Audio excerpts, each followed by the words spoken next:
So, welcome everyone to another episode of the Rosefellow podcast. I am Mike Jager, co-founder, co-CEO of Rosefellow, and with me today is Kristopher Parent, our Vice President of Development at Rosefellow and Superstar. And to my right, Nic Vlachos, founder, president of BDF, Big Daddy Fitness. Nic, tell us a little bit about yourself.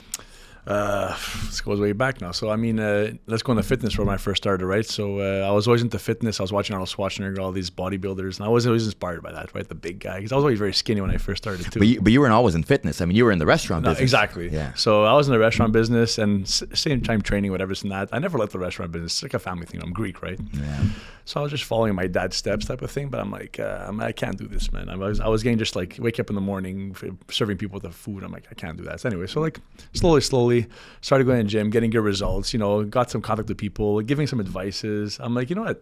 I kind of like where this is going, helping people, this and that. So like I started giving programs and they would come to my dad's restaurants. I'd go in the booth, like write on the paper, eat this, train this, like it's $50 back then, for programs. I'm like, people are actually coming, it's actually working. And people are getting results. I'm like, you know what? I think I'm onto something.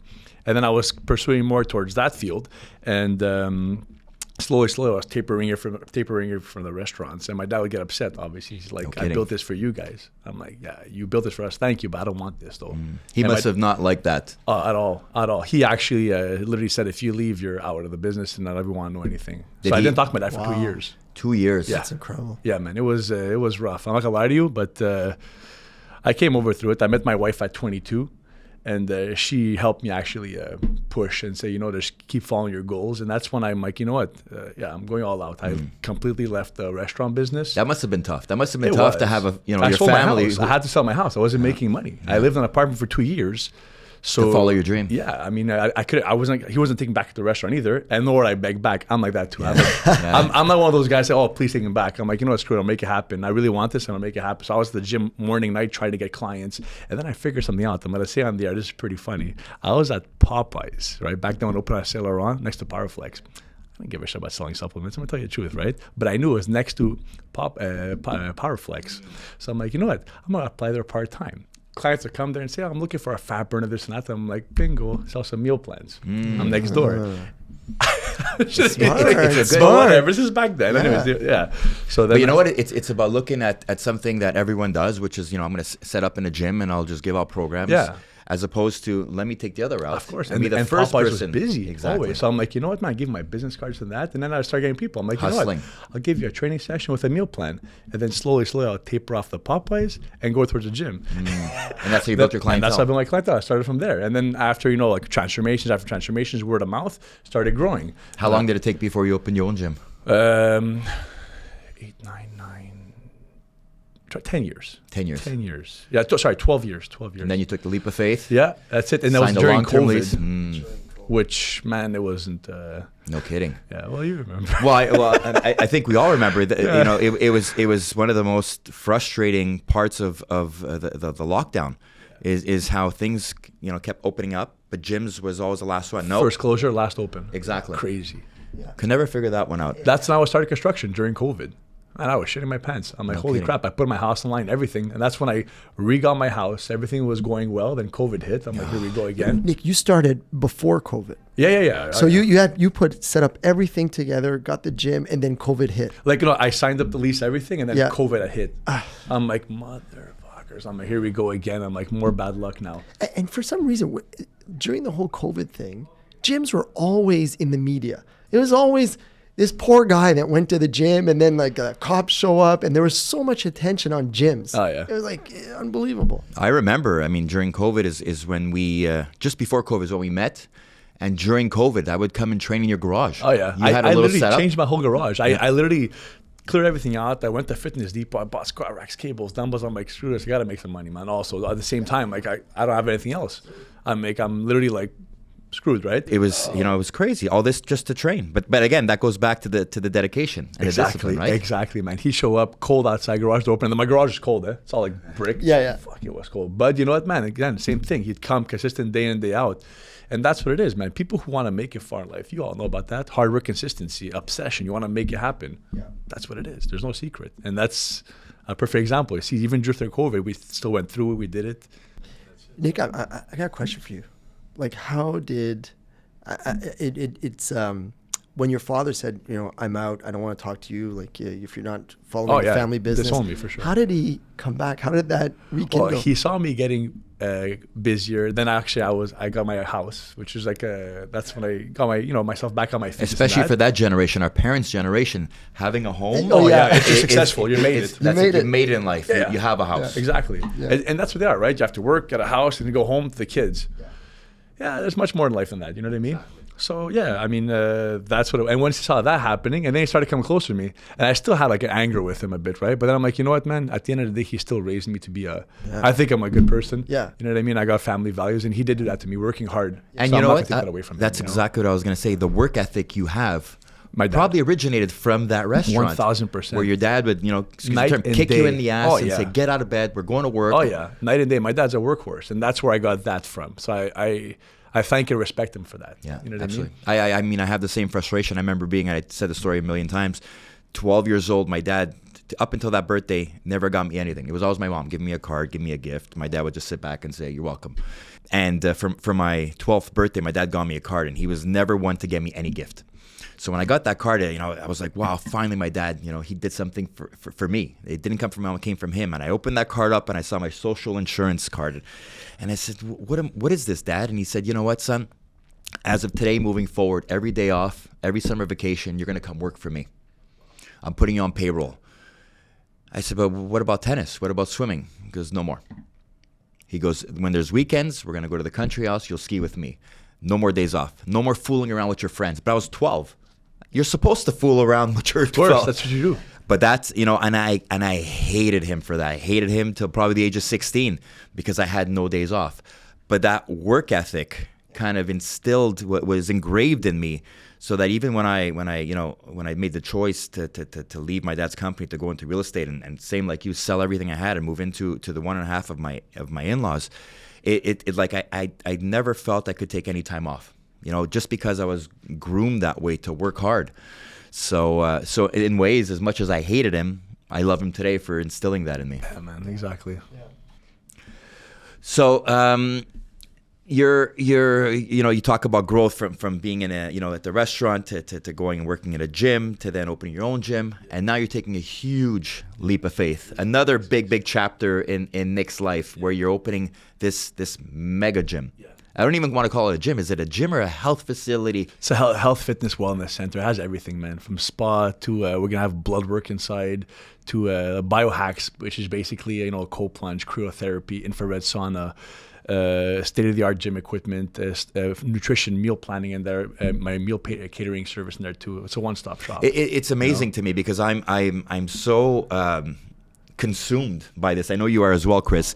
I think of cryotherapy, red light therapy, ice plunges, saunas.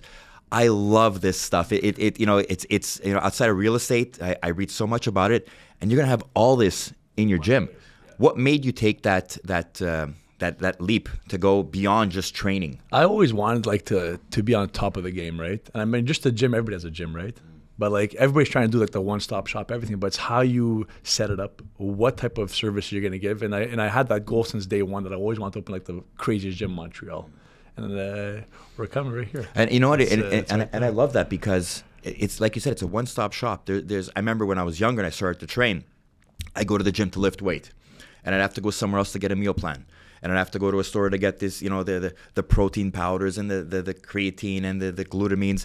Whereas with you, and that's why I love training with you and your team of trainers, it is a one-stop shop. You have your trainer. He's going to adjust your diet so it could take more protein, less carbs, and take this protein.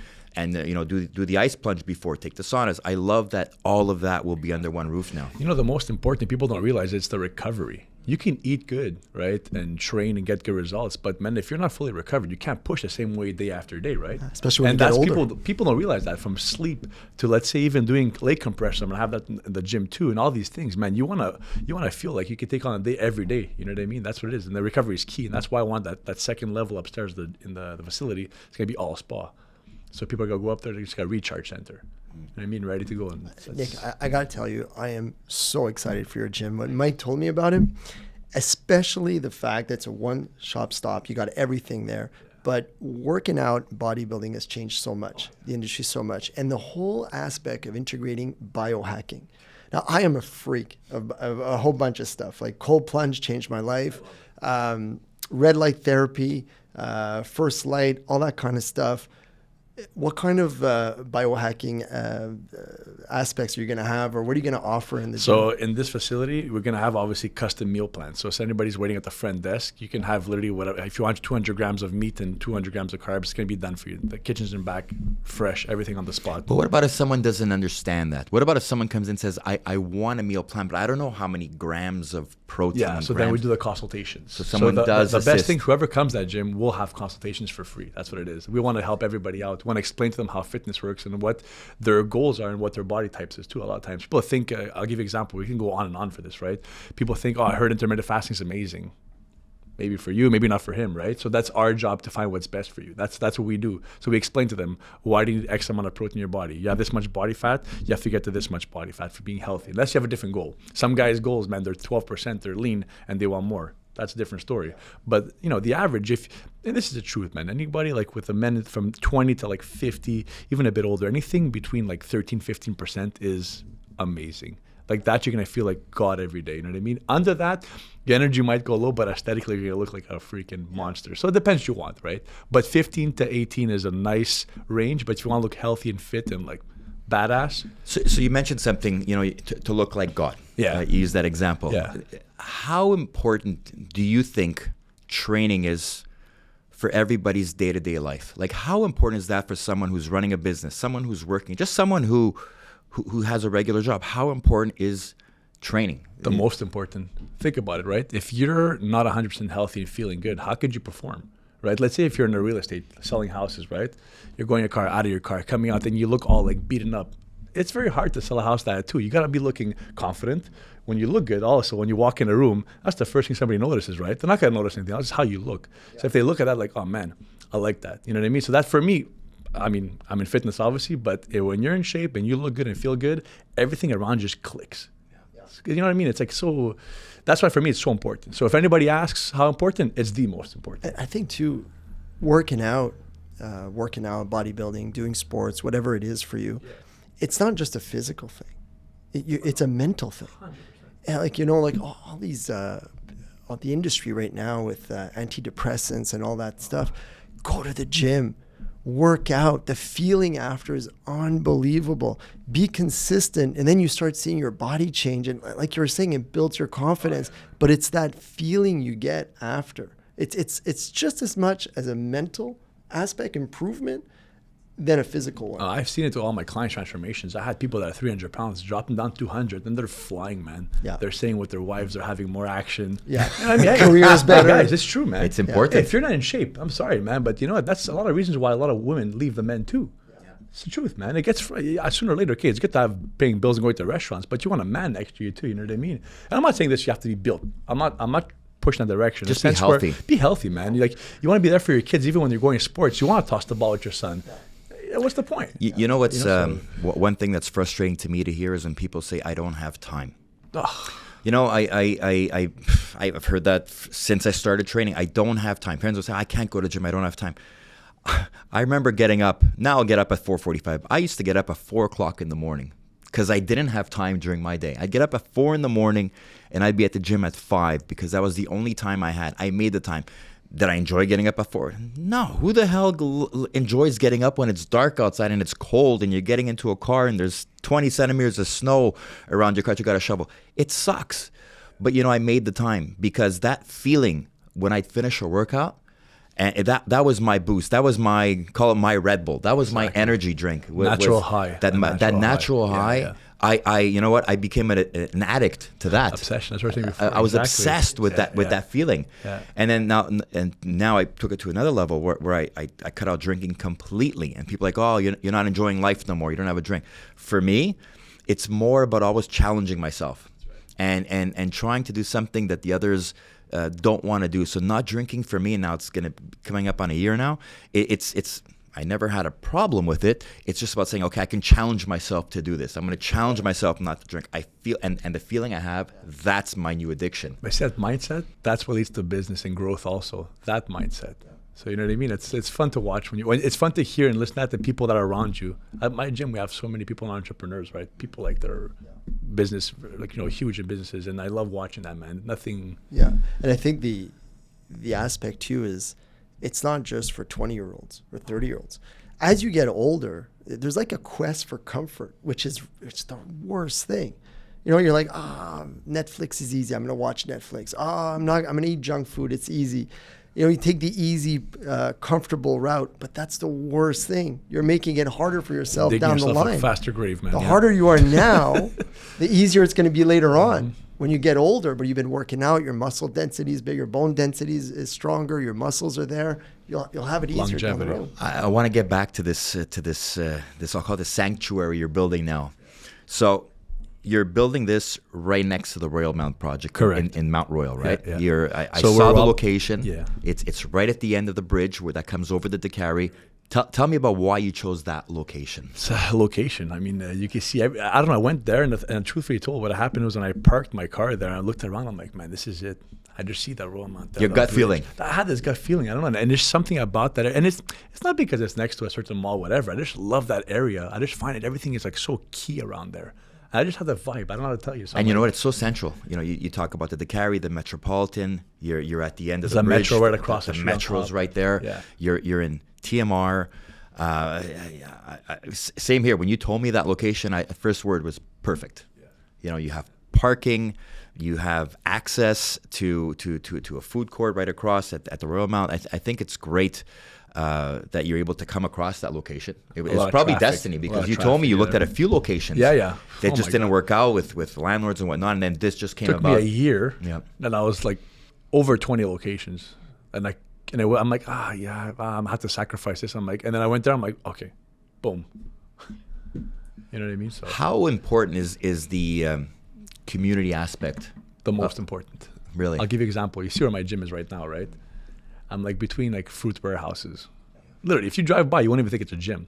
But obviously, reputation-wise, transformation is a great community we have, and that's what brought me to having X amount of trainers. We have 11 trainers right now, X amount of members, and that's, for me, community is huge.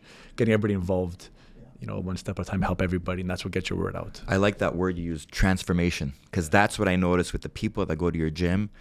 The transformation, not just physical, but I've seen a lot of people come in over the years, kind of depressed, sad, and they, after a month, 2 months, 3 months, that transformation, not just physical, but psychological. Oh yeah. Mental. They smile. It's such an incredible feeling you get from training. When you eat right, when you sleep well, when you train, it's incredible what that can do. I think that, as you mentioned it before, all these drugs now, these antidepressants, there's nothing better out there than taking care of yourself. Absolutely, man. Yeah. And I think that the gym community, for people that haven't been in a gym or bodybuilding, they could be intimidated, but it's actually the opposite. No, not anymore. That's back then, man. The bodybuilding era, that's changed. Today, it's a great support. They'll help out, give tips. The trainers that are at the gym, it's a great environment, and you want to be part of it. 100%. The more you go, the more you want to be part of it. Based on that, Nic, Chris, what lessons have you learned that you'd like to share with those starting in business, young entrepreneurs? You gotta grow some thick skin, man. There's more bad days than good days, but those good days, man, I feel so good. You know what I mean? So my lesson is basically don't give up, keep pushing, be consistent. Because it might be raining for some days, but then the sun's gonna shine, man. I heard something on a podcast recently, and it resonated. And I said, "Wow, that's incredible." Someone was saying, I have these incredible highs, and I have these horrible lows. He goes, "Why can't I just be consistent?" And this person's, I think it was his aunt or his mom, said, "Well, have you ever seen a heart monitor? It goes up, it goes down, but if ever you're in the middle, you flatlined." And I said, wow, that's what life is. There's going to be highs, there's going to be lows. But when you hit your low, I think the positive is to think, it's going to turn around. Things are going to get better. And I love that saying about, there's ups and there's lows, but if you're constant, you're in the middle, you flatlined. So, and it's so true. We've had moments at Rosefellow where, I remember sitting in your office, Chris, and we're just pulling our heads saying, oh no, how can it get any worse on this file? And then next day, just like that, good news comes, and good news, and then boom, another low. And it's okay, because the positive is to think, you know what, things will turn around, things will get better. Or be careful, don't ride this high for too long. Protect yourself. There could be a rainy day. You know, cap rates will compress, interest rates will rise. There's bads, but there's goods as well. I have a football coach in college that said that to me, and it always stuck to me. He's like, Chris, when you're at a high, don't get too high, and when it goes low, don't get too low. Stay even keel. You know, and it'll help you get to the next challenge, the next. You know your goal, right? At the end of the day, you know what you want to achieve. Just get there. And like Mike said before too, like there's a people on your way pulling sticks in your wheels and trying to slow you down. But you know what you have to do. At the end of the day, you don't care what they say. You don't care about their opinion. Their opinion doesn't matter. It's what you think, what you feel is best, and what you want to attain in the future and your goals. Just keep pushing. That's it. How important would you say networking and building relationships are in your business and any business? In any business, huge.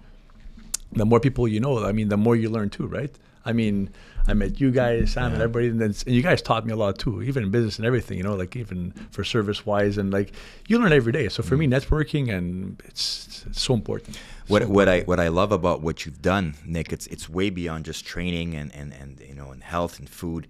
You've taken your business to a level where you promote it on social media. Yeah. And seeing those transformations online with those who are willing to share is amazing, because I'm sure there's a lot of people out there, like you mentioned, Chris, that are intimidated, that don't want to go to gym because of what people will think. I've seen people walk into your gym that are 350, maybe even 400 pounds, who've come down, and it's hard for them. But the one thing I admire, and to your point, it's not the way it was back in the 80s and 90s. You go into a gym and there's these big, you know, they call them these juice monkeys who are walking around intimidating people. People want to help. People want to kind of push.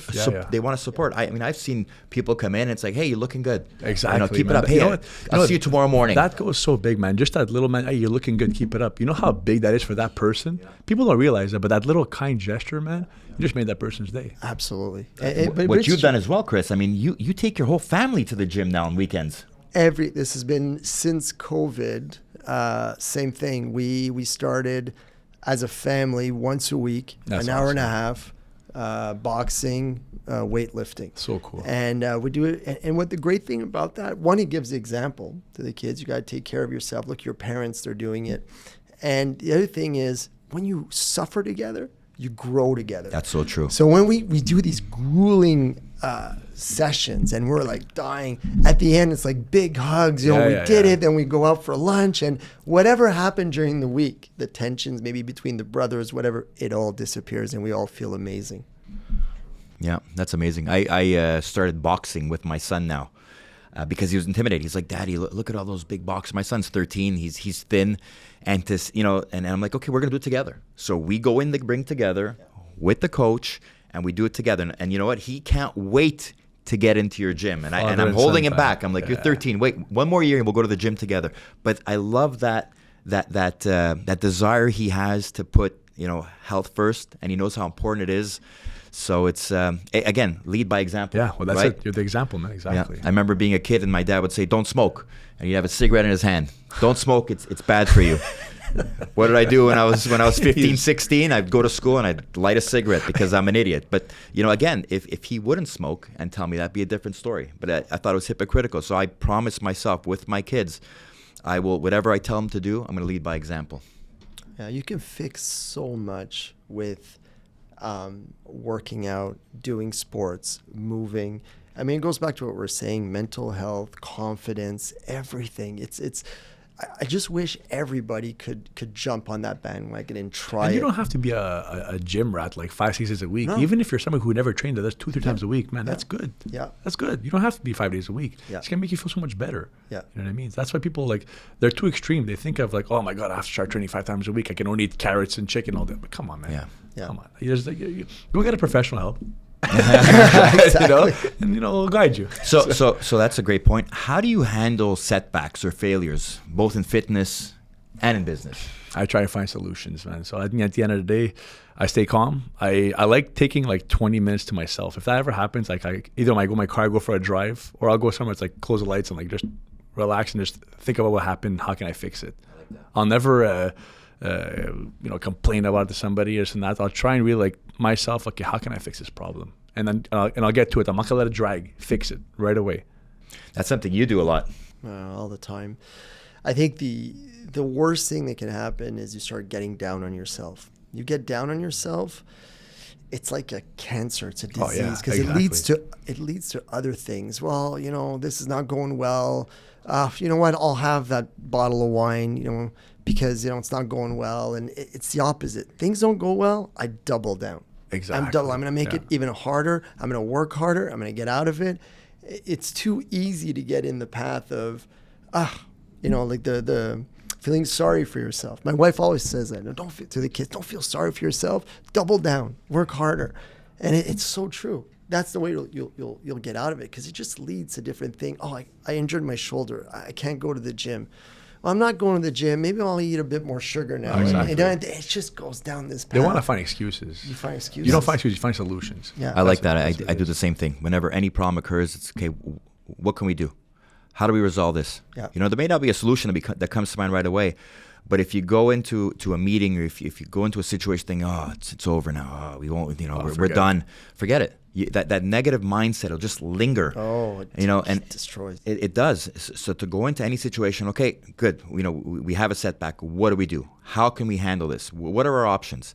And a lot of times, what's helped me here at Rosefellow is just getting together as a team, because sometimes I won't have the answers, but when you brainstorm with others, you get ideas, and everybody feels involved. Everybody wants to find that solution together. And let me tell you, when you have 10 minds thinking for a solution, you come up with a solution. Especially when you have people that get together that have a positive outlook on things. Teamwork makes the dream work. We're in a shit situation, but we'll make it work. Yeah. We'll find a solution. We'll find a way, and you double down until you find that solution. Yeah.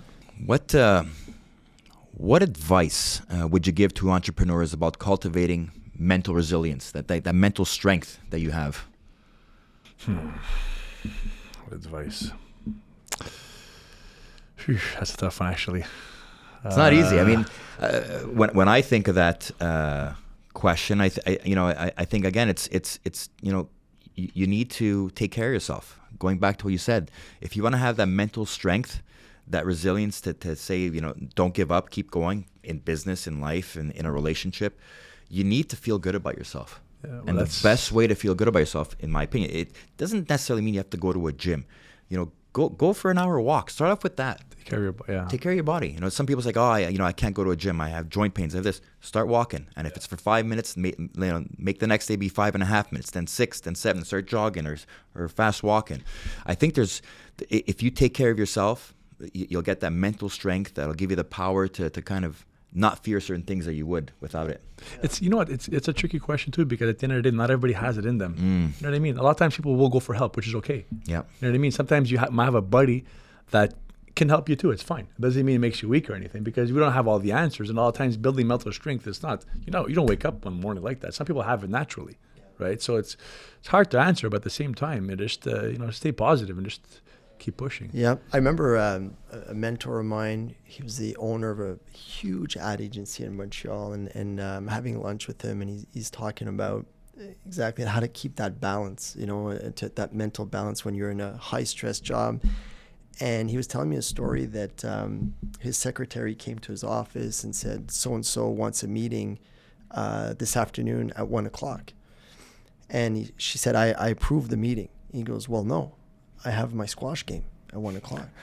And the secretary, he goes, my secretary's jaw dropped, but this is our biggest account. He goes, well, no, I have to go to my squash game. And he went to a squash game and he rescheduled, because the squash game allows me to be smarter, better, sharper with my client after. I need that mental break. I need that reset, and I'm going to be a lot better with him after. And I remember his advice was, make sure to schedule time for your mental health. Yeah. To be better at your work. And it always stuck to me. It always stuck with me. And then it goes back to there's no time. You got to make some time for that. And another thing that comes to mind, and I think this is so important, don't keep it in. I think, if you share that it be worries, that it be fears, that it be anything, you need to share that. And if you don't have someone to share it with, take a pad, take a pen, and write it down.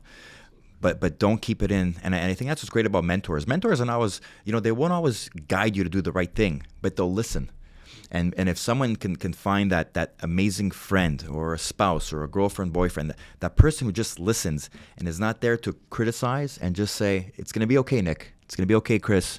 You'll find a solution. And more times than not, they won't even give you the best advice, but they'll be there to listen, and you'll find that advice on your own just because you spoke about it, you let it out. But I think, the best way to be mentally sane is by letting it out. Yeah. Yeah, absolutely. You need to find someone to talk to, and sometimes it's a professional, but times it's just a good friend. Yeah. That's one of the things that are better, I think. There's some things that the old generation did better than I think we do now, but one thing I think we do better now is talk about mental health and what we can do to be in a better place. Communicating, man. Yeah, so important, for sure. I think one important question I'd love to ask before we end this podcast is I'd love to hear a success story that continues to drive you today. Like what continues making me go further? How What's something that you did in your life that says, you know what, if I go back to that, it's going to give me the courage to go to the next step? Well, me living in my apartment when I sold my house, when I left the restaurant business, right? I'm like, even though you never know what happens in life, but I always look at that, I'm like, you just got to keep forward because I don't want to be where I was back then. And even though everything's going well, it's a little fear, right, I guess? But it's good to have a bit of fear. You need that. You need a bit because that's what keeps you going. I find when you're comfortable, like we were saying before, you start getting like plateauing, and even business start dropping too. Even your goals fitness-wise, right? If you're comfortable with how you look, oh yeah, I have a six-pack, and you start slowing down. You just got to keep pushing, and you got to think where you started and what happened and what got you here, and just keep on going forward. You keep moving and saying, I want more and more, and that's the best thing. And it's not being, it's not impossible. It's possible, man. Just keep on doing what you're doing every day, and just don't stop. Don't scale under. Keep on scaling up. And Chris? Bruce Lee used to say that plateaus are the worst thing for a man, because you start getting lazy. You should always exceed your plateaus, get better, get smarter, better physically, better in business, smarter, constantly. That is probably one of the many reasons, but that's definitely a reason why we keep expanding to different territories, unknown territories, is because we don't want to plateau. And to your point, Chris, Nick, I remember being in that same situation where I was in that 1.5 with my wife, and Sienna was 3 months old. That drives me today to think, remember where you came from, keep pushing. Exactly. This is where you wanted to be back then. Now prove your past self and your future self you can do it again, take it to the next level. It gives you drive. Yeah, leveling up, man. There's no better high than that. There's no better high. There is no better high. Yeah.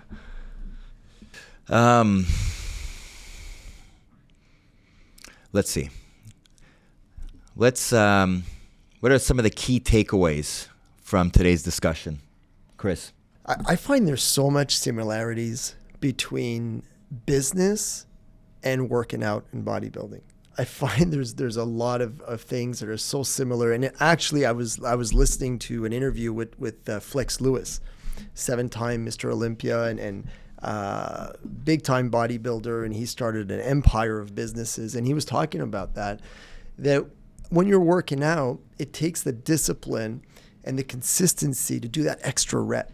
To work out when you're not feeling good, go to the gym anyways. I don't feel like it. I had a bad day. Go do it anyways. And when you're in business, it's the same thing. Oh, yeah. You want to be successful. There's going to be bad days. Oh, there's always setbacks, for sure. Work hard. Yeah. Work hard at it. Keep going at it, and you'll get success. So I find it really interesting. We're talking about today about working out, bodybuilding, getting fit, wellness.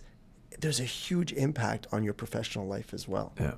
It's like they go one in one. Well, the mental strength you're talking about, that's where it comes from. Absolutely. All these ups and downs, that's how you get your mental strength. So you have to go through bad times to become mentally strong. So that's what I'm trying to say. A lot of times you see people, everything is given to them.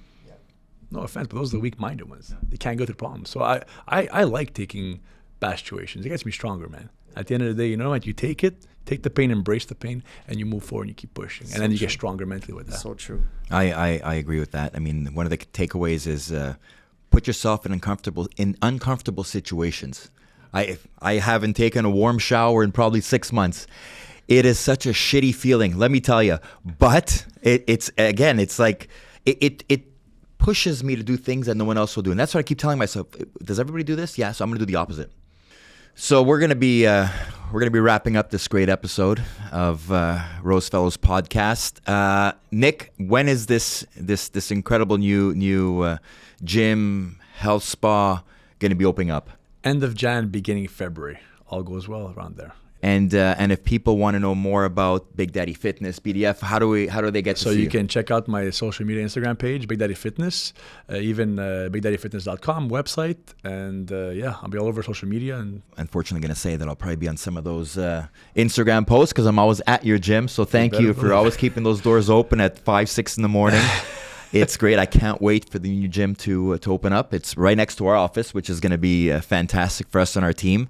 Again, Nic, Chris, thank you guys so much for being here today, for being part of the podcast. Thanks for having me. It's something that's close to our heart. We're health nuts, Chris and I, and we love everything that has to do with wellness, just for that mental sanity, but also for that energy and drive that we have throughout the day. The days get long, days get tough, but I think taking care of ourselves is what gets us through those days. Exactly. So again, thank you so much for being with us, Thanks Nic. for having me, guys. And to all of you, if you have questions, if you have comments, feel free to reach out to us. Thank you so much.